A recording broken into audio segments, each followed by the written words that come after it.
Friends, welcome back to learning journey. டிப்ஸில் என்னென்னா, இது வந்துட்டு இப்போ நம்ம தோசை வார்த்தாச்சு, தோசை வார்த்து சாப்பிட்டாச்சு. அப்போ இந்த தோசைக்கல் ரொம்ப சூடாக இருக்குது, ஆனால் வேஸ்ட்டாக போகுது சூடுன்னு நினைக்கிறோம். அப்போ நம்ம கஷ்டப்பட்டு இந்த பூண்டு உளிக்கணும்னு அவசியமே இல்லைங்க. பாருங்க, இப்படி எடுக்க அப்படியே அதே கடன்னு அப்படி இதை எடுத்தால் பாருங்களேன்.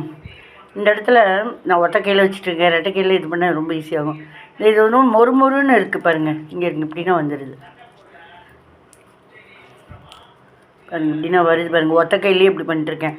ஸோ இப்போ நான் என்ன சொல்ல வரேன்னா, இப்படி நம்ம நாலா பக்கமாக அந்த சூடு ஆஃப் பண்ணிவிட்டு இப்படியே பண்ணி விட்டோம்னா அப்படியே இந்த சூடில் சருகெல்லாம் மொறுன்னு ஆகிட்டு இந்த இப்படி நம்ம இந்த கொண்டையெல்லாம் தெரிகிற மாதிரி இப்படியெல்லாம் கொண்டைன்னா இதுன்னா இந்த மாதிரி என்னுடைய அந்த மேல் பகுதி இந்த மாதிரி தெரிகிற மாதிரினா அப்படியே அந்த சருகு மெல்லமாக அப்படியே டோப்பா மாதிரி கூட வரும்.